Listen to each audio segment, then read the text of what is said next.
when I was coming up, we had to go outside the city. We had to go travel, go out of town, beat down doors. Like, this was the first time Bill had ever gone on the set. And he said, "Here comes the token dirt one." And out of my mouth, I said, "F you." Fans are asking for positive women and, with family and business. And it's like, that's what we bring to the show. And yet still it's like, oh, she's boring. It's my real story. This is really who I am. I build myself off a dollar and a dream without a man's help, without a basketball player. Particularly the patriarchal boxes that white cisgender males have defined for us should be how we define ourselves. That's what they were saying on the street. I didn't say it. That's what they were saying on the street. The streets, the avenues, and the boulevard.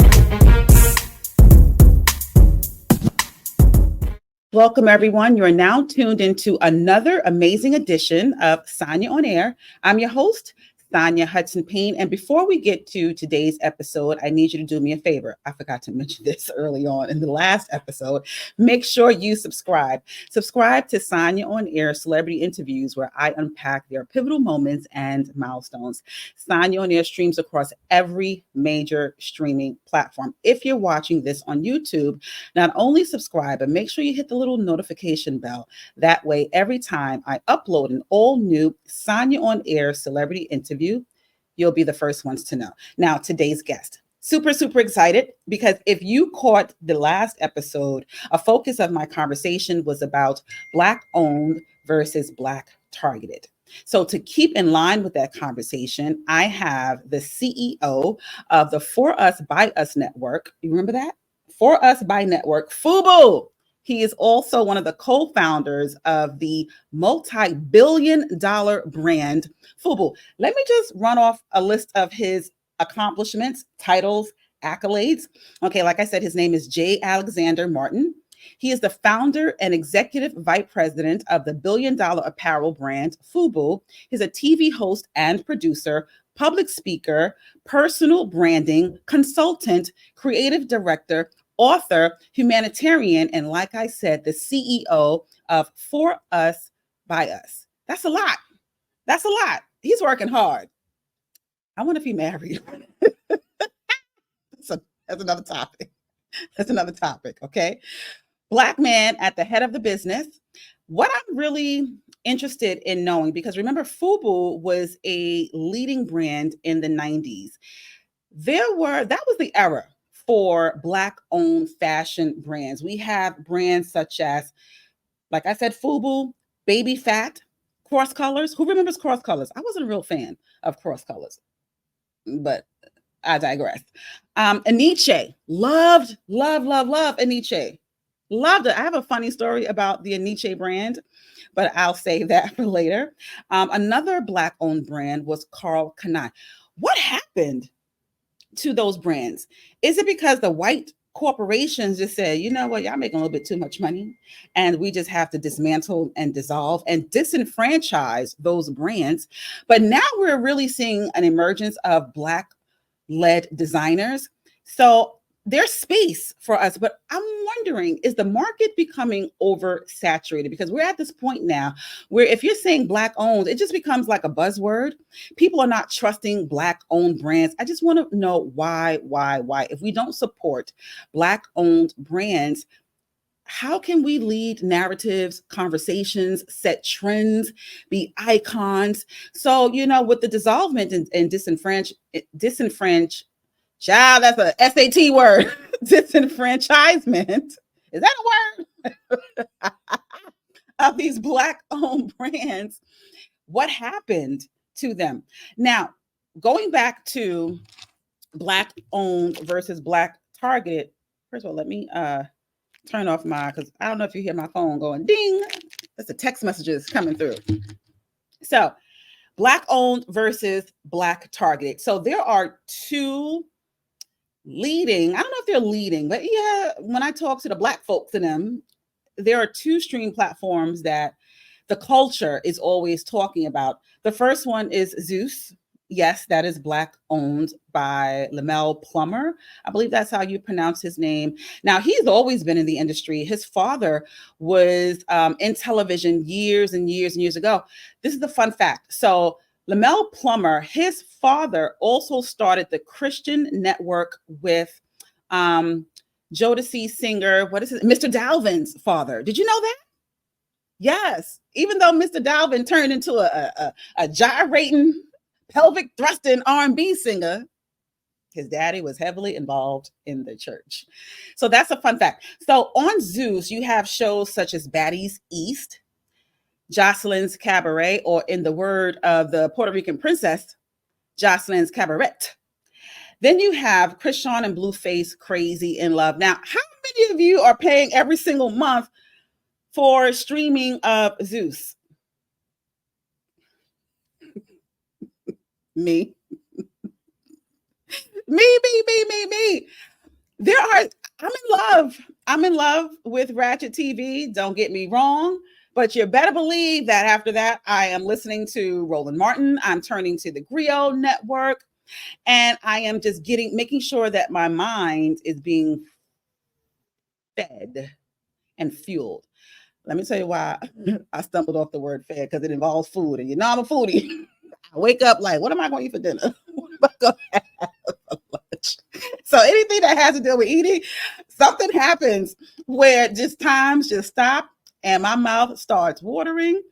And I'm thinking about food, but I digress. Okay.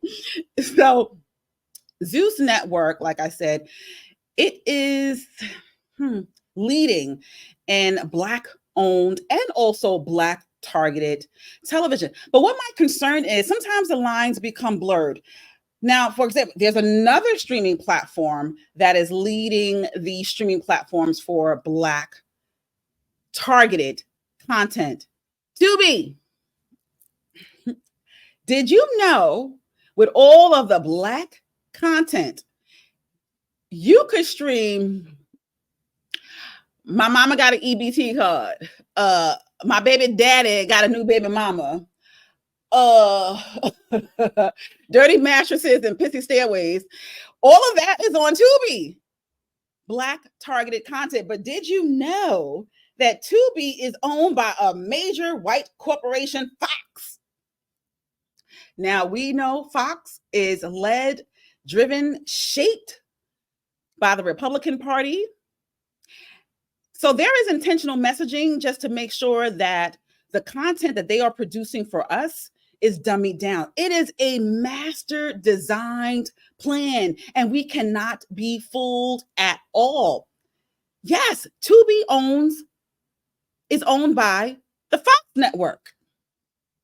I wonder if that'll change how you now watch Tubi. Will you continue to support? I think that we have to demand better. Like I said, there's nothing wrong with this type of content, but I definitely want to see a balance. I gotta see a balance.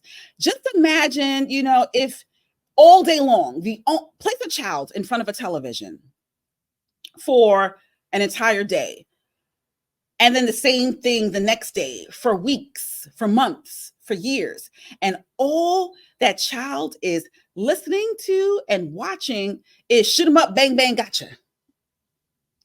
That child is going to become the biggest scammer. Well, I might ask to scam me an Apple MacBook. It is about the messaging, the conditioning that is happening with our brains. So we have to be mindful. I think that once you get to a place that you can watch and unpack and know that that really ain't every single block in the neighborhood, it's okay to watch. But if that's all that you are digesting and processing, I got a problem. We can't be friends. We cannot be friends at all. At all. So I just want us to do a lot better. Now, when we talk about fashion and the Black space in fashion, one of the key components of being successful as a Black designer or a Black content creator is having access. That means building your network. But once you have access and once you start talking about what can be fixed, what can be improved, what can be strengthened for the Black culture, you are demonized, you are silenced, you are disenfranchised.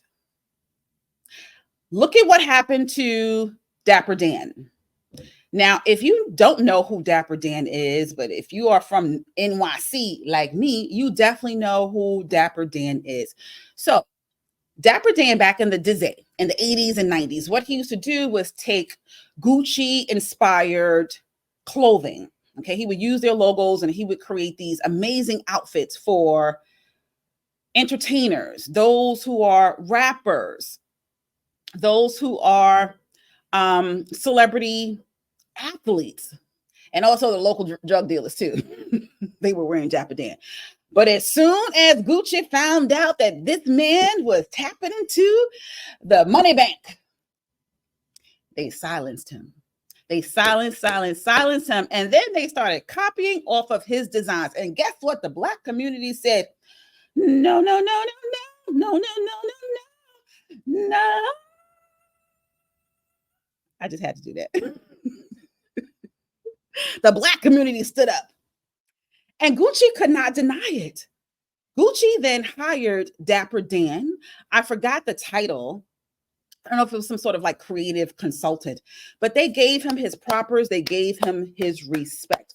Once we start to stand up and demand better, the world isn't going to join us automatically, but then it becomes inevitable where they don't have a choice at all. So I'm really encouraging you all to really look at this space that we're in and ask yourself, is this Black owned or is this Black targeted? And if it's a yes or no for either, we have to be sure that there is a balance, because we don't want everything to look like the Black. Now, when I say the Black, because you could live, be a member of the HOA, the Homeowners Association, that's your Black. Or you could be on 125th and St. Nick, that's your Black. I just want all Blacks to be represented, because I keep saying, as Blacks, we are not a monolith. There is not one singular experience, but leave it up to them, child.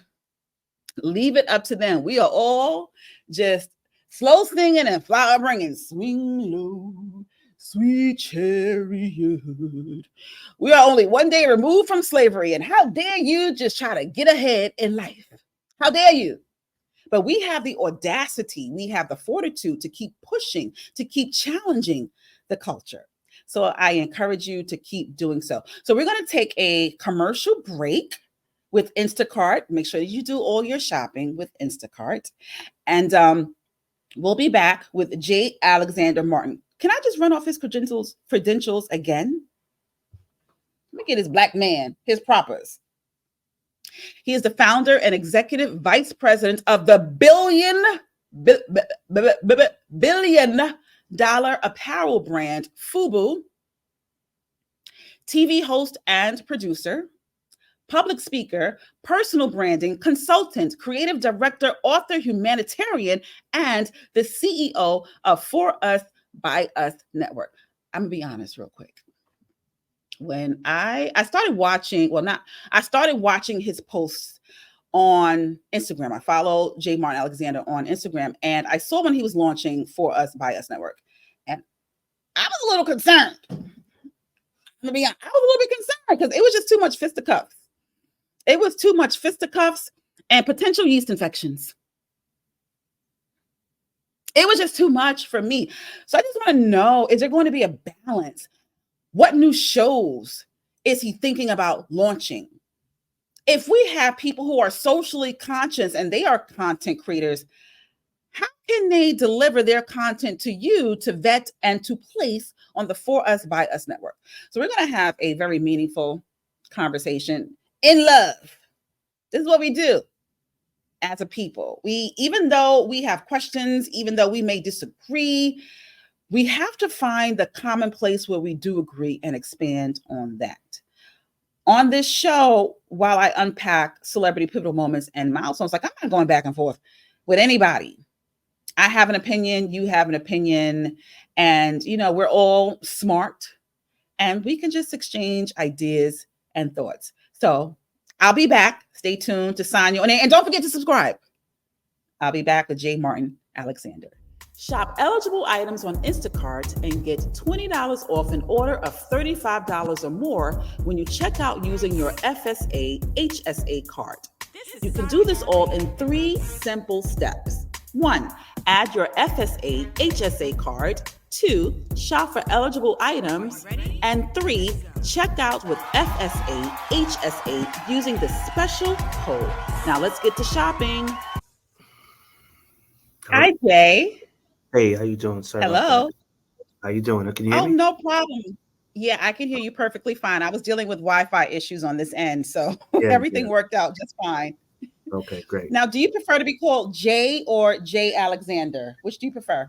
You know what's weird? Because people will not just call me Jay anymore. They just call me Jay Alexander. And it just got switched out of nowhere.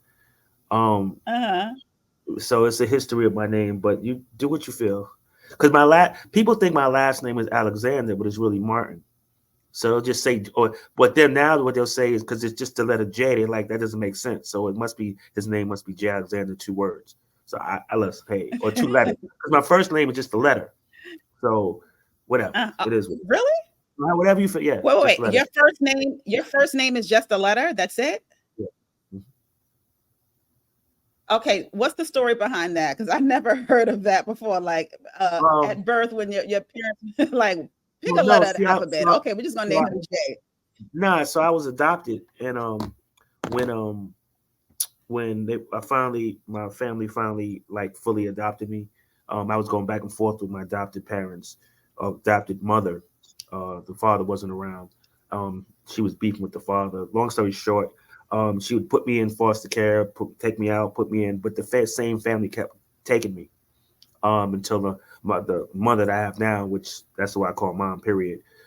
She was like, look, you just stop playing games. Either you're going to take me or not. I'm going to take them, or you want them, like, stop, because you're playing games. If you don't want them, just give them to me. I'll take them. So long story short, as my father that I have now used to be called JC or John or Jay, the Hey Jay, they would always say. So I wasn't of age, but I was of age enough to understand, to listen to a name and know how I wanted to change it. Because my name was Alexander prior. Then he was like, well, let's name you Jay, because people used to call, hey, what's up, Jay? His name was really John. So I said, I like Jay, but I don't want J-Y. I just want the letter J. And I like it. Now I can tell you, I can't tell today's world. I can't say why I didn't want J, because it rhymed with something, and I was like, I couldn't. I can't say that today's world. Back in the days, I could have said it. Yeah, back in the day, we're in an era of cancel culture. You can't sneeze the wrong way. You can't. Right. You got to be real politically correct, and and especially with these podcasts, they get people to talking and they regret it later. They get the likes and the views, they get what they want, but in the end, is that what you really wanted? True. Like we're not a salacious, streaming platform over here. So podcast. So that's we just want to unpack your pivotal moments and milestones. You can print that, but at least it's for me as I have an understanding of today, and I'm responsible. Dialogue. If you want to use, if I could use that phrase, I'm responsible to understand, what's today and what's yesterday isn't the same. Yes. I respect it. But I want to just talk. So it's all good. It's not like I don't respect, so it's fine. But go ahead. Yeah, it's all good. But I like what you said, having responsible conversations or responsible dialogue. I like that. I like to navigate between each rooms, the responsible dialogue, the ratchet dialogue. It just makes me the well-rounded Sanya that I am today.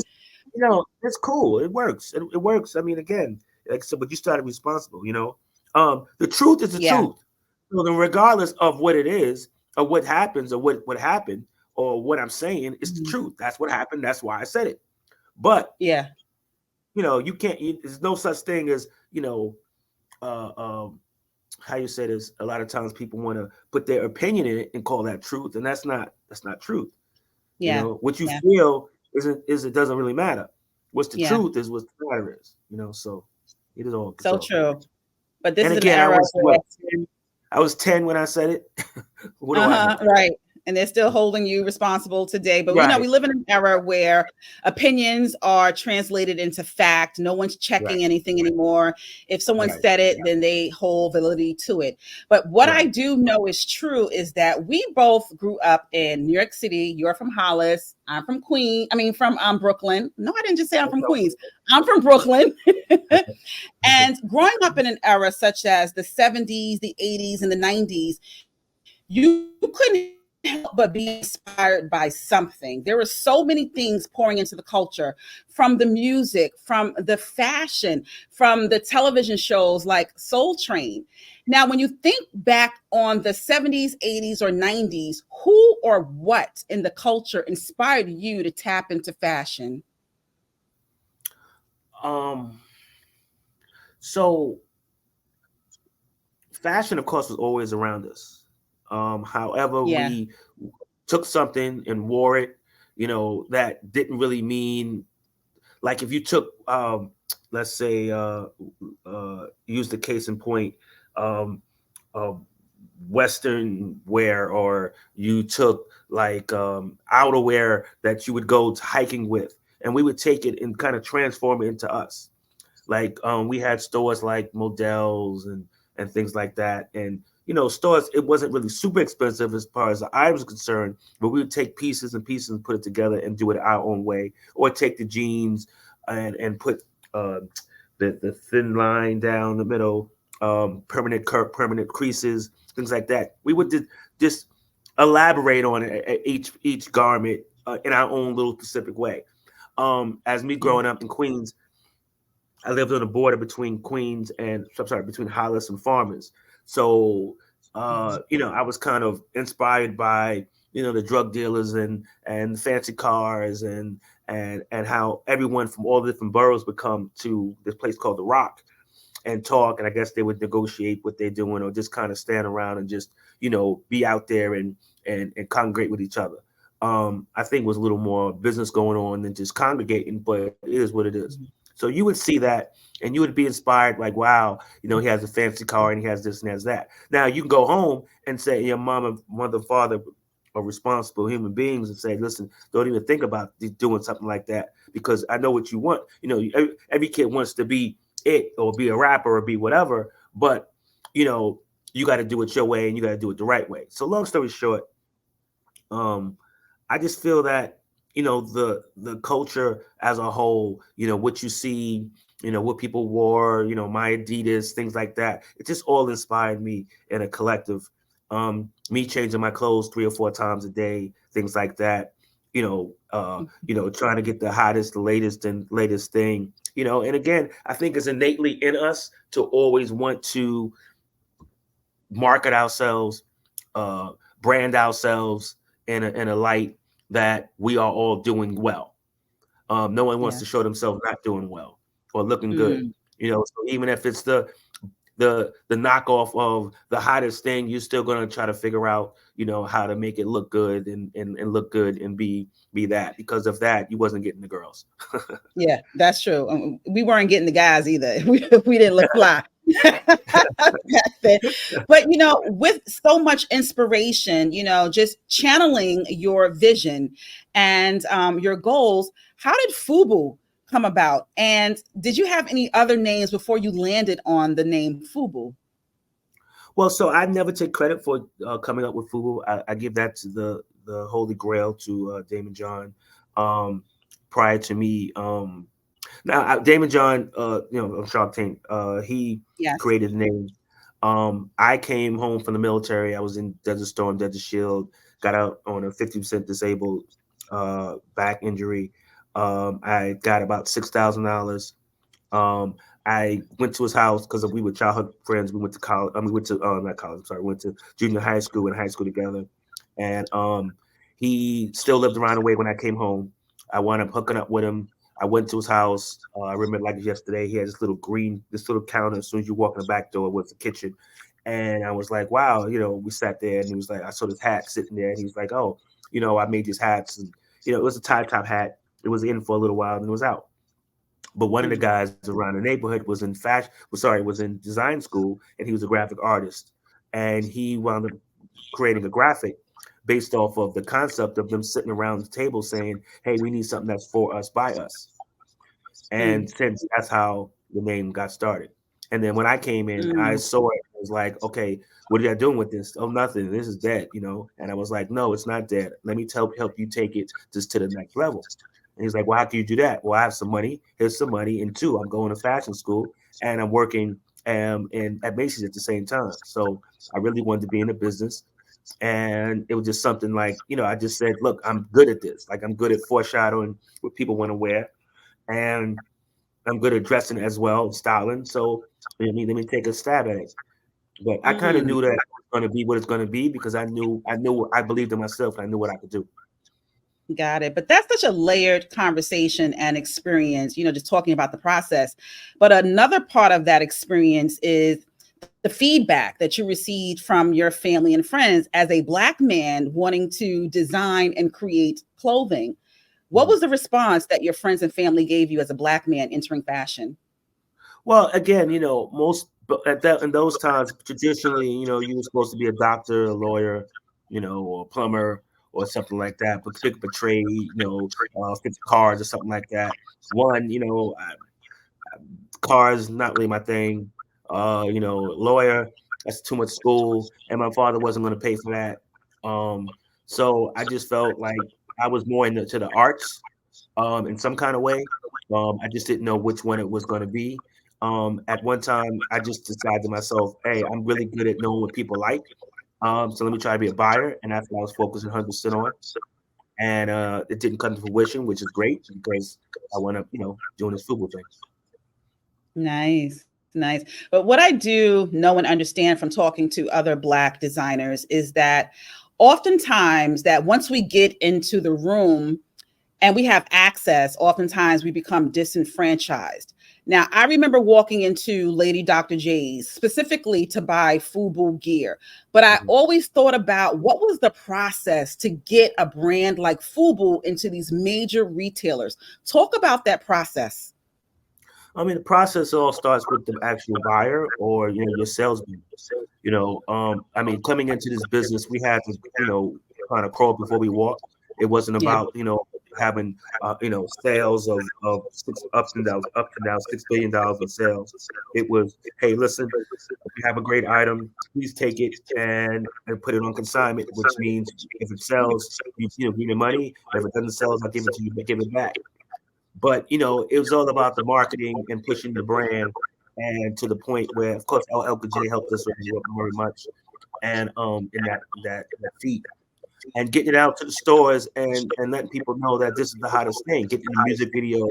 And with that, all marketing, because we were very good at marketing, getting it out there. With that, it became a desire to where our salesmen would take it, and just kind of hand it up and say, listen, this is the order we're going to give you. This is the order we're going to give you. We're going to give you, sell you 100, sell you 100, sell you 100, sell you 1,000, sell you 1,000, sell you 1,000. And that's it. We would give people credit. Those would have credit to be able to buy our goods, and they would pay net 60, net 90, net 30, or whatever it is. Or you have to come and pay cash. And we would go to something called the Magic Show, and all the buyers would come there, and we would showcase our stuff. And then we had a sales force all over the world, regional as well, and a regional as far as the U.S. is concerned. And those guys will go out there and just sell to all the major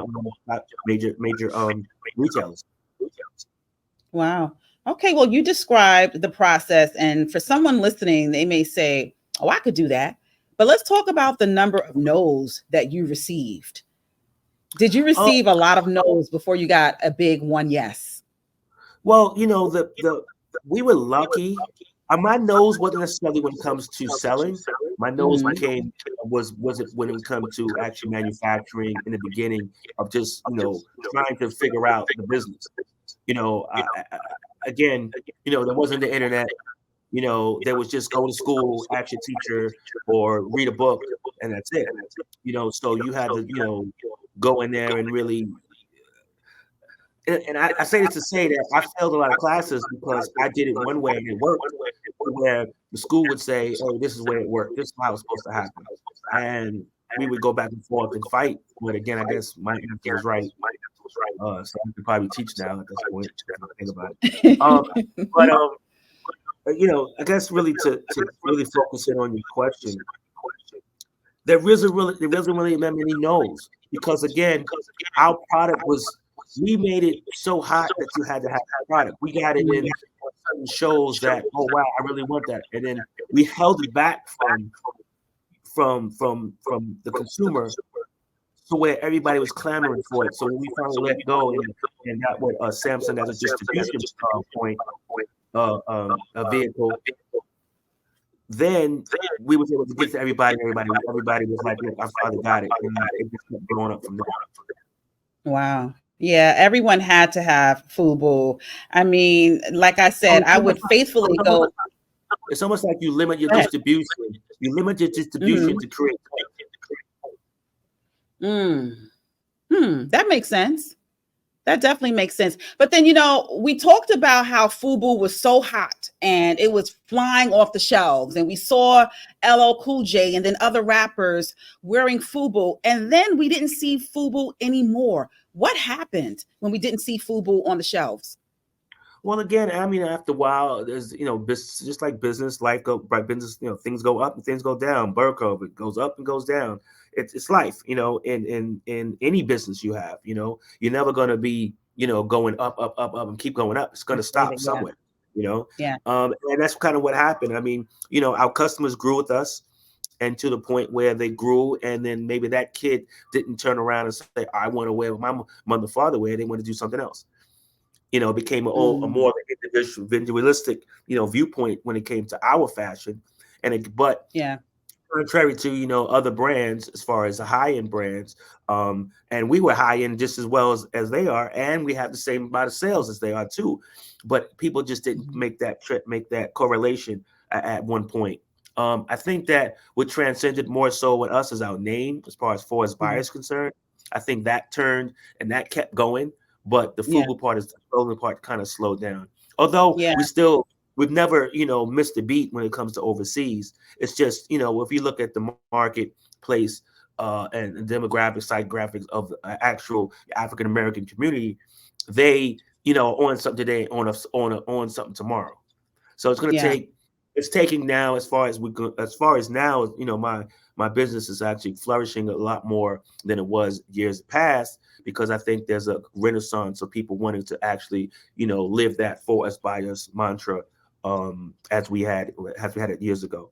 And then it's a lot more, you know, that at one time there was tons and tons and tons of, you know, other African-American brands. And since then they're kind of fell to the wayside, although we're still standing here, you know, not necessarily got to skin our teeth, but reintroducing ourselves to that younger customer and hoping that we can, you know, do what they like.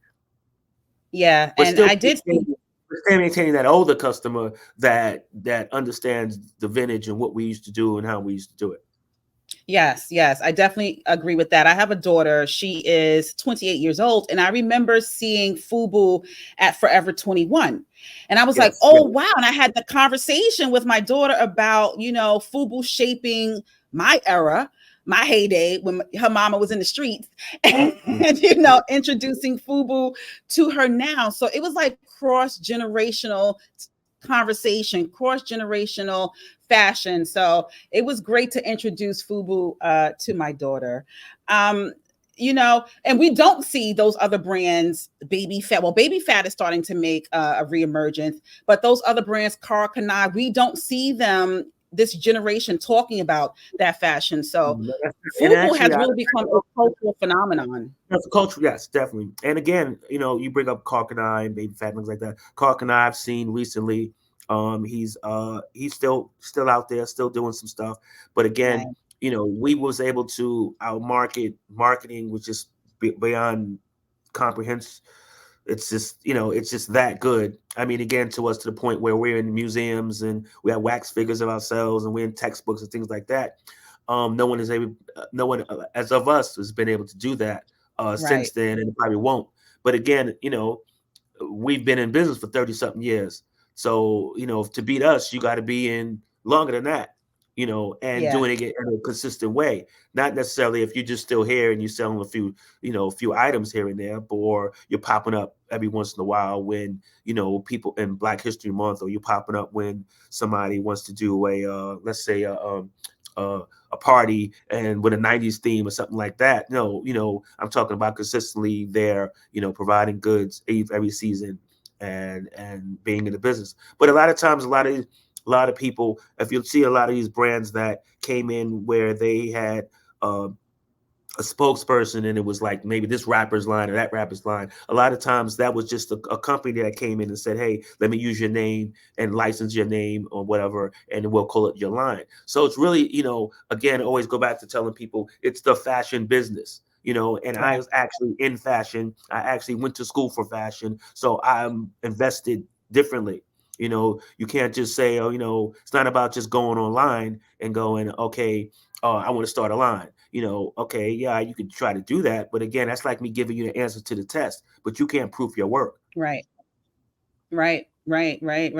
You mentioned something about, Black designers, and then people now saying, I'm just go online. I'm just going to launch like a podcast. So I'm going to launch an apparel brand. Do you think that the Black market for Black ownership is become oversaturated? And I asked that because I recently went into a clothing store and also a cosmetic store. And the first things they both said, the salespeople, was, let me show you this Black owned brand. And I was like, wow, these people never said these things before. Do you think the market is becoming oversaturated? Well, again, I don't want to say it's a bad word. Again, you're entitled to how you ask the question. But I personally would like to say, hey, here's a brand you might like, and just leave it at that. Because again, want our recognition, and that's giving us our recognition. You can't want the recognition but then not want it. Like, so you do want them to say that, but you don't want them to say that. So it's a fine line between, love and basketball. I mean, like, it's a fine line between I want everybody to know what it is, but then now I'm stuck with I'm stuck in that bubble of only being Black, because you'll never get any other customer. And because there isn't the forced bias like it used to be, you don't have enough customers to sustain you, right? So they're only walking in. When you walk in, you're only asking for a person that's Black. So you're not asking for anyone else, and just saying and let it stand alone on the fact that it's a great product. Yeah. Because you walk in and say, oh, that's a Black designer, that's a Black brand. Okay, well, put it up next to a white brand, but that Black person will go off and buy the white brand, right? But the white person is not going to go off by the Black brand. So again, it just it pigeonholes us into that. But then again, we still want the recognition. But then, so it's a really fine, it's like a hamster wheel. It's going to go round and round and round. It's never going to be a great definition to it. It's always going to be some type of, question mark. Yeah. Because I know every time I walk into, let's say, like a Walgreens or Dwayne Reed, when it comes to hair care products or bath and body, anything, there's a Black section. And I'm just like, yeah, we do want the recognition, but I want it to be aligned and streamlined with everything else, because this is culture. It's not just Black culture. But you also mentioned something. Go ahead. I might add one other point. A gentleman said this to me years ago, and I kind of modified it a little bit. But it's almost like this. If you're culturally, it's like this. We don't necessarily have a full-fledged culture. Like, we're ad-libbing, we're going along as we're going along, to where other ethnicities really have a full-fledged culture where, they're going back for histories, because ours have been splintered so much. So if you walking down a block and you see an Asian sign and you see another Asian sign, you see a building is an Asian sign, you know it's an Asian neighborhood. But then if you go down, you see a Latin sign, a Spanish sign, another Spanish sign, you know it's a Latino area. But if you keep going down, you see a store, another store, another store. You see a building, you don't know what the area is because we don't have an identity. Yeah. So it's like, okay, this is giving us an identity, but it's like a false sense of identity because we don't have an identity. Yeah, that's so true. Other cultures come into our neighborhood and they create our identity, i.e., by the liquor store, the check cashing place, and a laundromat.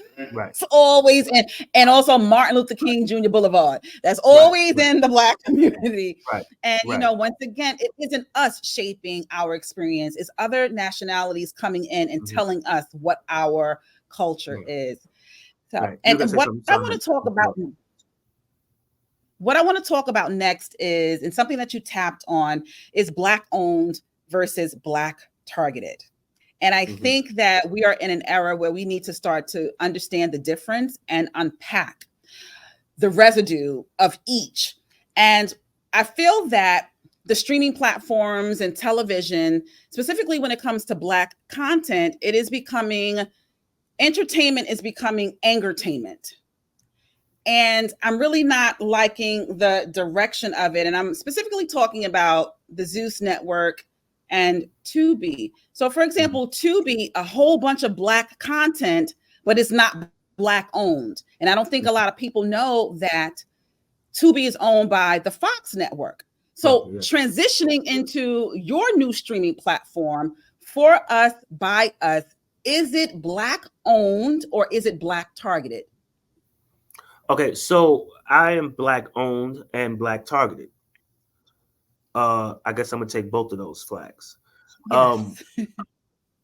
I've always been, Black. Now here's the thing. Now, some people may sit there and question in certain situations. A lot of times in our world, we can't get financing. I'm not talking about me. I'm just saying in general. A lot of times you can't get 100% financing, so you'll partner up with another company or something like that, and in turn, it'll be, you'll have to do 51-50, or sometimes you do 49-51 because they put up more money, but it's still Black, in I guess in spirit, because they're the Black people actually running it, but it's the white person that have to help them fund it. Now, and not to throw the question back to you, is that Black owned to you? No.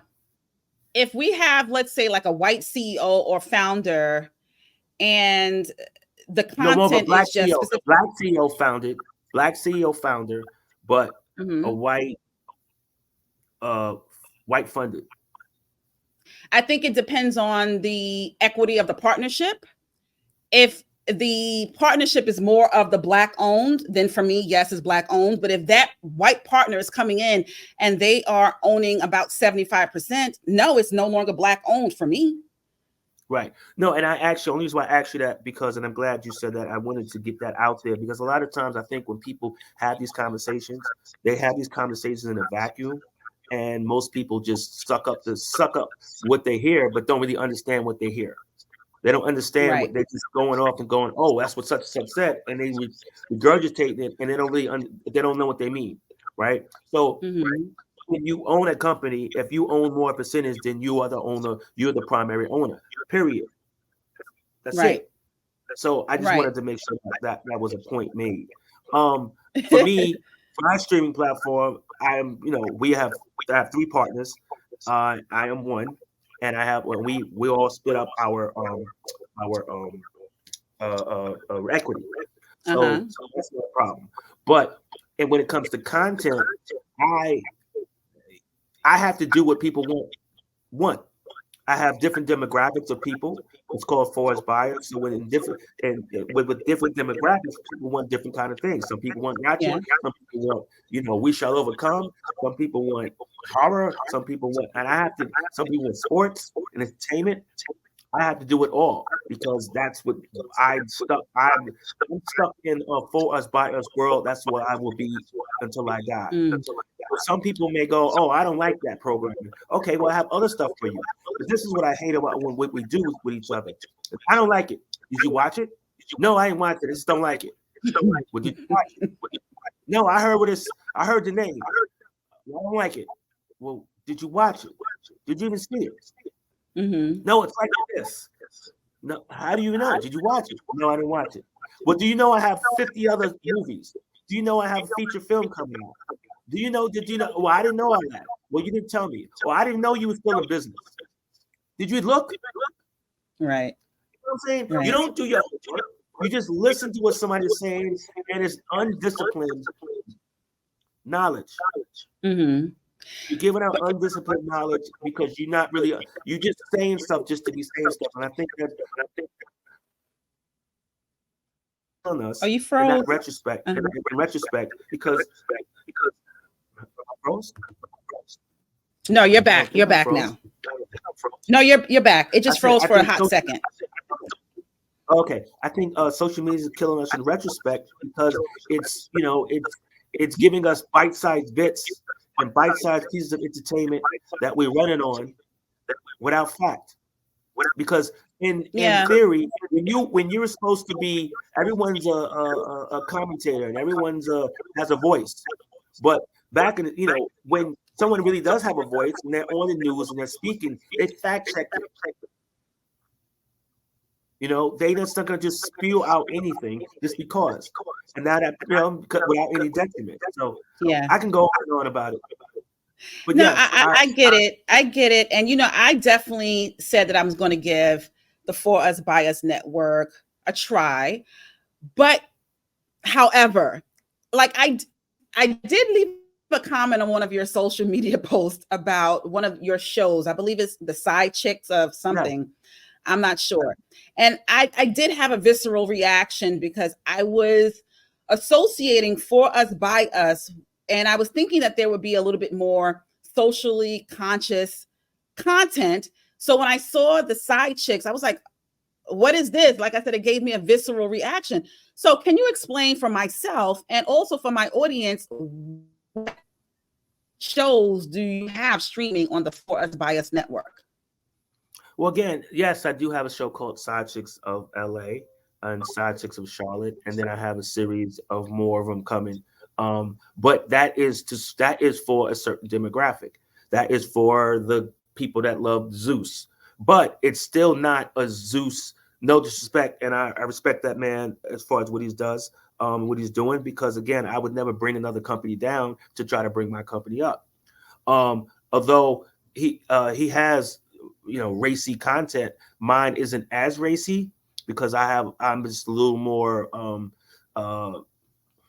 It's just not me. I try to put some type of guardrails on it, not necessarily, every second goes, his is like, as soon as you walk in, everybody's fighting. No, I don't have that. There's more dialogue. There's always cattiness. It's a little more real because that's a lot of times women do get in the room and they get a little catty and then things happen. And then you have that one woman that just, and she's wanting to be the boss and they want to fight and things happen. But then again, there's always the kumbaya moment when there's bigger heads prevail. So it's just life. But I try to do that. Life isn't every time somebody walks in the room, everybody's fighting. That's WWE. And I think you froze up. Are you still there? No, I'm still. Okay.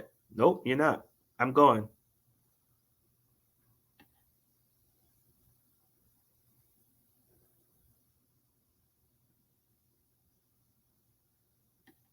Hello.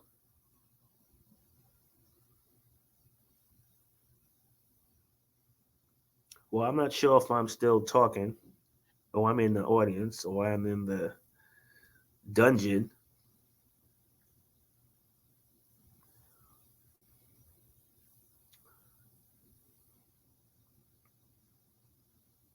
But I guess I need to take over the show because I'm taking over the show because I don't see her. I'm back. Oh, I see it now. I was about to take over the show. You can any given day. You can. I give you full permission. But I'm going to repeat the question because you really just spoke about the Side Chicks of, what is it, LA or Charlotte. Now, I recite any type of Biggie lyric, but I'm a Coretta Scott King too.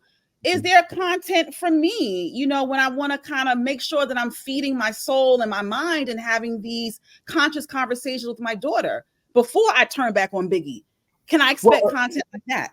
Again, see, and this is going to sound how I take it when someone says it, and no disrespect to how you say what you're asking me, is this is a network. So it's a network with multiple pieces of content that's growing and growing and growing, growing. Again, there's nothing that I'm going to do that's not going to have some type of story arc, where there's conflict and there's results, and there's a result to it, and then there's a repent, and there's nothing that's not going to have any type of thing like that. So again, you wouldn't watch something that didn't have that, because you'd be bored. You'd be like, okay, I don't want to say anything, right? So again, I have to do what I have to do when it comes to content for some people to be engaged. Now, my first show that I came out with is that. Now, that's not the only thing I have. If you go on my platform on Cineverse, FUBU, and you see all the other content, there are a whole nother other movies out there that we have that are not in that genre. Okay. But my point to the matter is, when you see you just get stuck and you can't get off it. And we knew that was going to happen. I knew it was going to be polarizing, at least the name. But you know what's doing? It's going, oh, hey, let me go at least see what they're talking about. Now, I don't think anybody's going to 100% turn away, because if you really actually watch it, there's an episode in there that really teaches women, hey, what are you doing? You're talking about you want this high value man, and you're not even high value. And if you really want to get with him, like, I'm not going to tell the whole thing, but you know, they're talking about how, okay, well, I want him to help me start a business. Well, spell business. Right? Not saying the woman can't spell business, but I'm just spell it. Okay, well, did you ever map out and say, hey, this is what I have here, this is the homework I did, this is what I did? Then maybe he'll go, you know what, babe, here. Not, you know. So she breaks it down to the point one of the women's crying in it, because she really realizes that that's not how it and promoting. It's not necessarily promoting, you know, someone being a side chick. It's really, to be honest, if I really think about it, it's the anti. It's not even that they're talking. It's the anti. If you really get into the show, they're not really talking about it. They're just talking about, how do I get a man? Because if they're not necessarily getting men that for themselves, right? And if they get the man, he's left. And how do I really keep the man? So it's a lot of things, a lot of jewels in it that really helping women, but you can't get past the name because you thinking it's a side chick and this girl's stealing my man. No. Got it. So I'll look out for the overarching themes on there. It's almost like it's somewhat of a clickbait. Yeah. Somewhat clickbait. I get it. But now a few of them are some side chicks. They are. Right? A few of them are. You know, a few of them are. So will can we expect a show, you know, about all the men who cheat, who don't take care of their kids? Since we want to talk about women who can't spell business without the Z. Well, honestly. Yeah, honestly. No one will watch it. Yes, we will. Yes, we will. No, you wouldn't. Because the women demographic women watch 70% more than men TV. Yes. So a show about cheating men who don't take care of their children, women would eat that up. First of all, I wouldn't see. Now I'm not highlighting. You're going to the point. I'm not highlighting women that are side chicks. I'm not. So if I'm going to highlight that, why would I highlight men that are doing wrong? Because maybe they're going to college too. So that's the overarching theme. Yeah, I'm challenging you, Mr. J. Alexander. There are men in the show. There are men in the show that are not right. I get it. The only reason why I'm asking this line of questioning is because with this whole reality shows, docu-series, these streaming platforms, it is always putting women at the forefront of these nuanced issues. But we don't see men, just unpacking their nuances. That's the balance not a market that for we it. really want to see on television. There's not a market for it. Really? I test the only market for men for shows. If you look at it, tell me one. Thinking about that, tell me in history what men's show has ever been on TV that they started that's been on more than one season. No, I can't name one, but I will give a reason why I can't give one is because a lot of these networks are run by men. It is a very masculine driven society, and men don't want to put their garbage and their nuances on television. No, that's not the answer. It just doesn't test well. The only thing that men like, that men go 100% for, is sports. We're not going to go watch some men's show. I get that, and I don't disagree, but to a point. Is women that want to see women? Women want to see. I get that. Think about Disney. Think about Disney. The new CEO of Disney is a woman. All of the new Disney Marvel characters are all women. Okay. But now here's the catch. Men watch Marvel more than women. Yes, I get it. Trying to turn it around. It's not working very well. But will we get to a point where we will say it may not have worked then, but let's try it out because it may work? And I still firmly believe that it isn't working because men are making the decisions behind what they will produce and curate. No, I'm telling you, it's not it. It just doesn't sell. Okay. It doesn't. So if a person is looking to be placed on the For Us By Us network, what type of content are you looking for to place on your streaming platform? As long as it's African American content and it's of quality. Period. So if it's just pure shows, I have cooking shows. I have a cooking show with a former NBA basketball player. Okay. I have everything. It's just not up yet. Like we just started actually populating it, the whole channel. So in February we start our YouTube channel and populating stuff. We have a talk show called The Buzz coming out.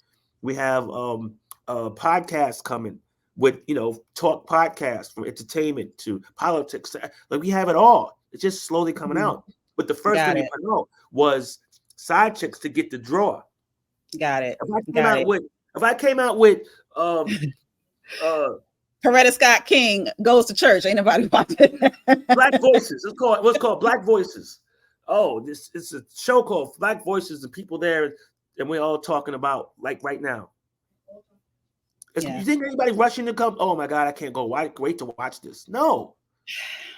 Yeah, you're right. You need a balance, just like you said. And again, like I said, it all goes back to. I always use this analogy, and I say people always looking at the shiny object, but they don't know how that shit got shiny. Yeah. The point of that is when you're saying to me, well, why they don't have men shows because it's men oriented. If I'm a man, then why? If that's the case, women would do women shows because they want women stuff because they want to talk about women stuff. Then men, if they running it, men would want to do men shows. You think men don't want to do men's shows? I'm dying to be on the show. Really? I'm dying to be on the show. Just like look at my partner with Shark Tank. They had they had a few too many men. They took off one, and now they have two women all the time. Because for a balance. Yeah. Because nobody because people didn't want to watch just a man. Now, how many women talk shows are there? There's a lot of women talk shows. A lot. Yeah, but there's certain. I get that. It was one talk show by itself. That's it.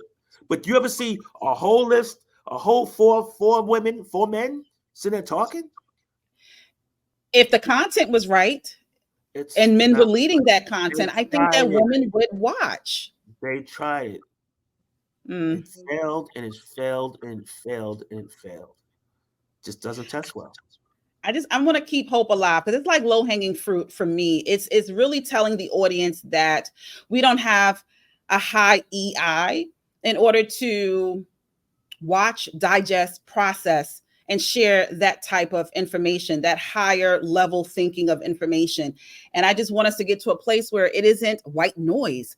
But you mentioned something about people just focusing on the shiny coin and not really understanding how long it took to be polished. Before you even launched the For Us By Us network, it was 13 years in the making. Is that true? Yeah, something like that. Yeah. What was happening in those 13 years of work before you were actually able to launch For Us By Us network? Well, I've launched it under FUBU about 13 years ago. That's when streaming was just becoming streaming, and that was VOD channels, video on demand channels on Verizon and Comcast.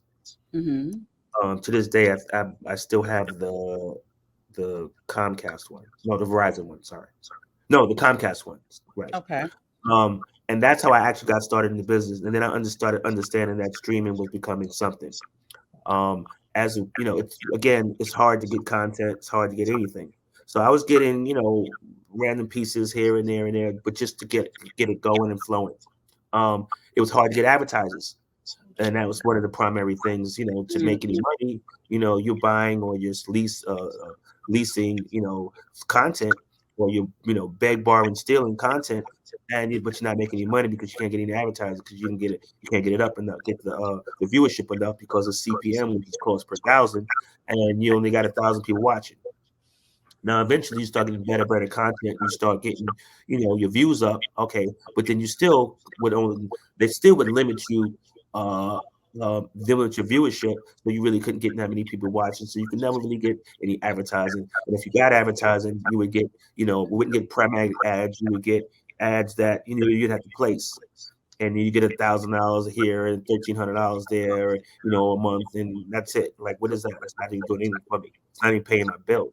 Right. So it's hard. It was hard to keep going. And then I wound up teaming up with a company overseas, and we were going to merge, and that didn't work out due to negotiations and financially just didn't work out in certain favors, whatever. And one side wanted, an astronomical fee for licensing, and the other ones like if this doesn't work, and that didn't work. So then fast forward to that, I teamed with one of my guys that was in the space of reality TV. We partnered up, and then we changed the name from FUBU to For Us By Us. And then we started actually creating, reality shows, but we wasn't putting them on. We wasn't putting them on any streaming platform. We would actually debut them on IG. So every week, rather, you would see a new show or a new episode, new clip, and you would think that, oh man, maybe I'm missing it, but it's coming. You think it's coming out, but we actually reviewed it and played it all through IG. So that's how we actually got started to get people to go, wow, what is this? What is this? What is this? And again, it always goes back to the FUBU way. We zig when people zag. We just do things differently, like out there, and not the traditional way that everybody does stuff. And as we went forward, we started making strategic alliances with different companies to the point where now we're here, and now we're really out in a big way. But prior to that, I was there. Some people, I got some noise. I made a little noise with a few of the shows that were supposed to come out. It never came out. We were just trying to make you think it's out and get the buzz, but we didn't actually really launch like we wanted to launch what we're doing now until now. Because again, we didn't have the right pieces in place to really. Because when I'd like to do something, I'd like to do it in a big way.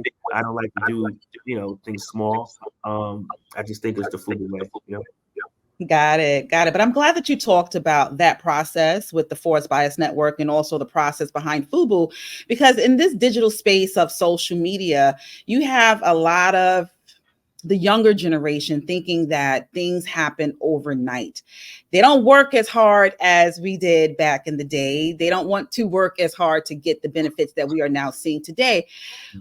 Something that you said in a past interview, it really resonated with me, and it made me think differently about how I project or manifest. I learned that you don't create goals. Right. You just have a vision. What is Right. your vision for the For Us By Us network? Again, back to the concept of vision. I can tell you what's happening. Because I'm always in a space and I'm out of body. I'm doing something, but I don't. It's just flowing. When things just happen, it's because I'm doing the right thing. I don't know if that's spiritual, and I guess, but I do believe probably is spiritual. So vision is just moving forward into what you're doing. If you say I'm going to, be in this business, if it starts to grow and it's growing and it's growing and it's growing and it's expanding and it's scaling to things that you wouldn't even think about doing because it just wasn't even in your mind, that's when you know you're in the right vision. For instance, this week I should be going to Camden, New Jersey, to finish working on this deal to build a film studio in Camden.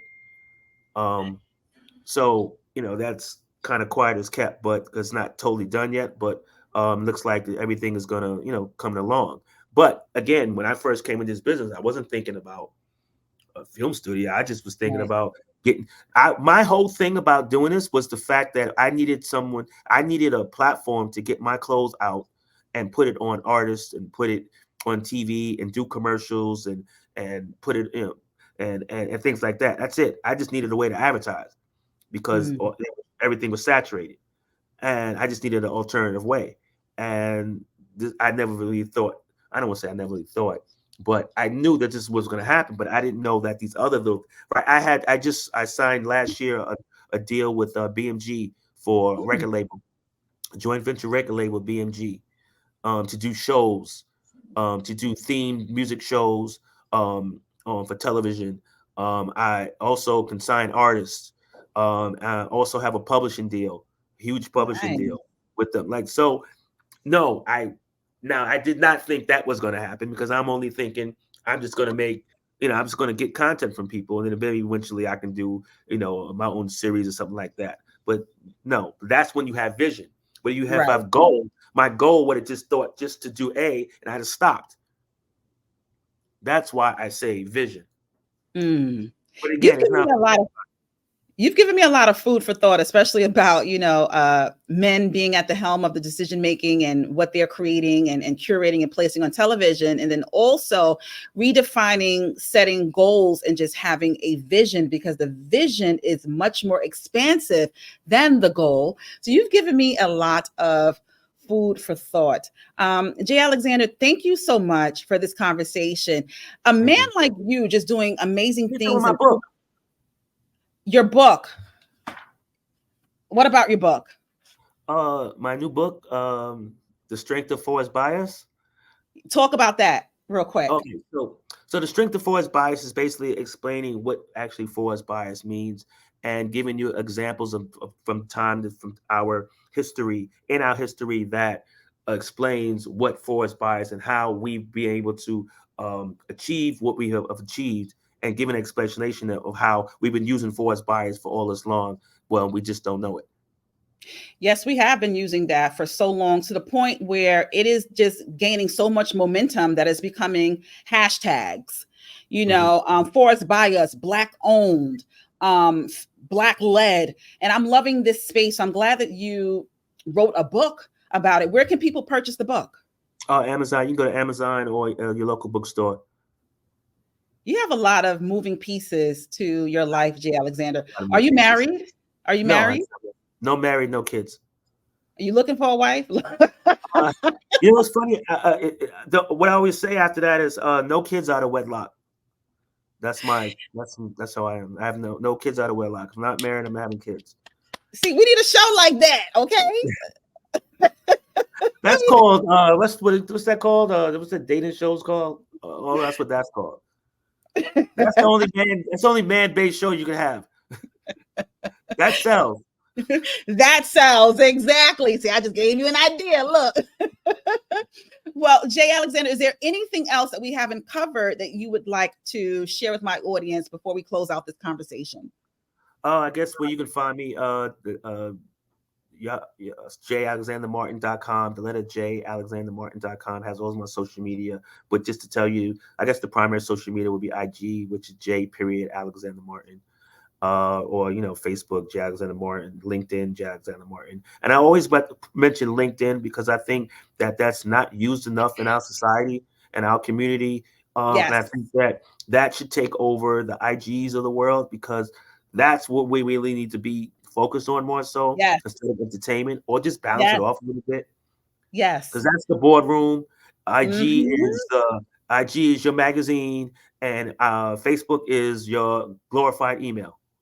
You better talk about it. I'm an educator for over 20 years working with high school students, and I do a lot of professional branding for them. And I'm always taking professional headshots and also helping them create a LinkedIn account. Like, that's one of the milestones that they have to obtain before they graduate. So I'm so glad that you didn't just mention Facebook, Thread, TikTok, Instagram, but you also mentioned LinkedIn. So thank you for dropping that gem, Jay Alexander. I really appreciate you.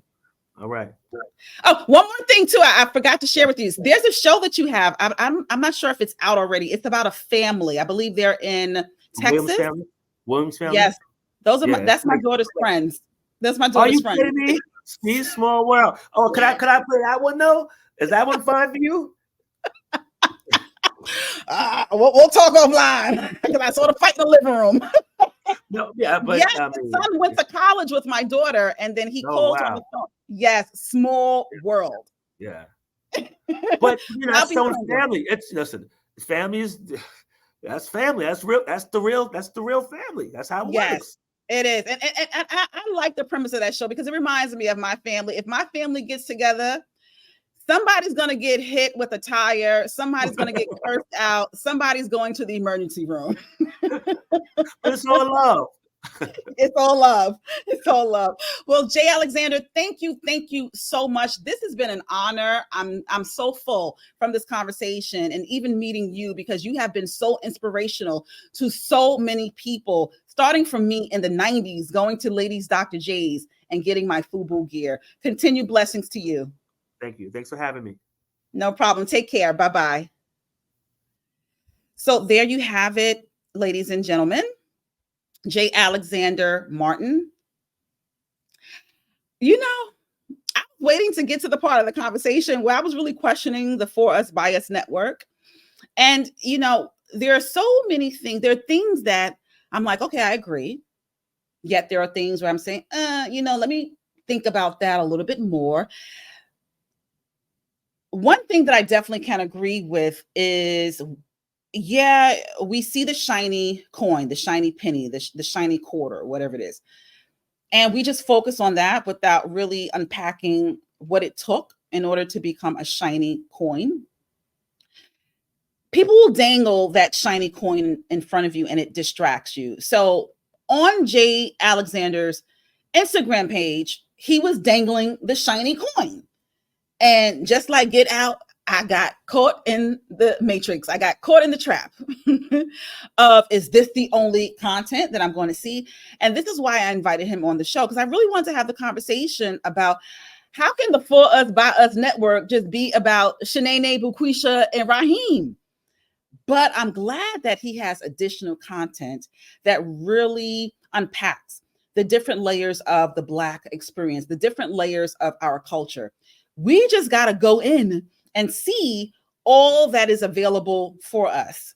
So we did mention, Tubi, we did mention the Zeus Network. I don't want to discount any Black person's work of infiltrating a system that often denied us access. But I just want us to be more socially and civically minded, just to make sure that it isn't low-hanging fruit. So I'm glad. And another thing that I'm definitely going to be thinking about and having conversations with friends about is And I want to pose this question to you. Would you like to see a show about Black men unpacking their nuances? And I don't mean to be stereotypical, but the shows about Black women, they're very stereotypical. So can we see shows about Black men about you are in a relationship for 10 years and you have 2011 kids, and one day you just woke up and said, I ain't coming home and F them kids.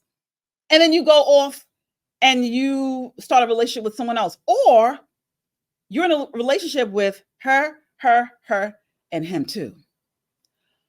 Or you don't want to take care of them damn kids. I want men to start unpacking their nuances for all of the world to see. But on the flip side of it, I want to see the Black man going to college. I want to see the Black man marrying his girlfriend and then having a kid. I want to see the balance of that, because I really do feel as if women, we get a bad rap. And then when we walk into spaces that don't look like us, that weren't created for us, they're watching these shows and they think that that's us. Sometimes I go into these high-end stores and I don't care how impeccably dressed I am. They will still follow me too. I'll say it again. I don't care how impeccably dressed I am. I turn around and security is following me because they think that we are all the same. So I just need to see the balance of shows. So Lamel Plummer, the CEO and founder of Zeus, I just want to see the balance of it all.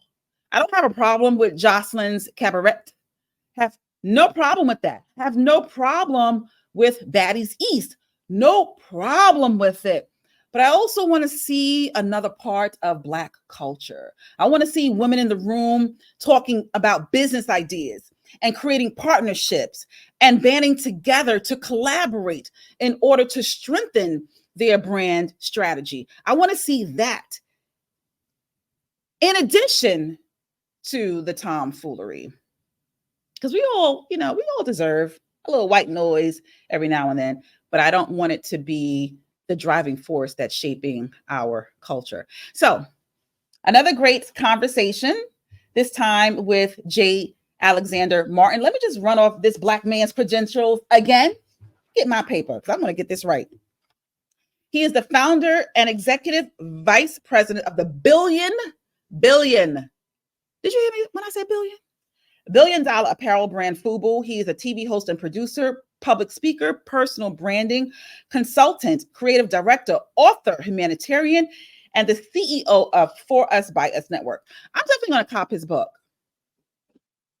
that explains For Us By Us. We've been doing this for so long. But you know what happens?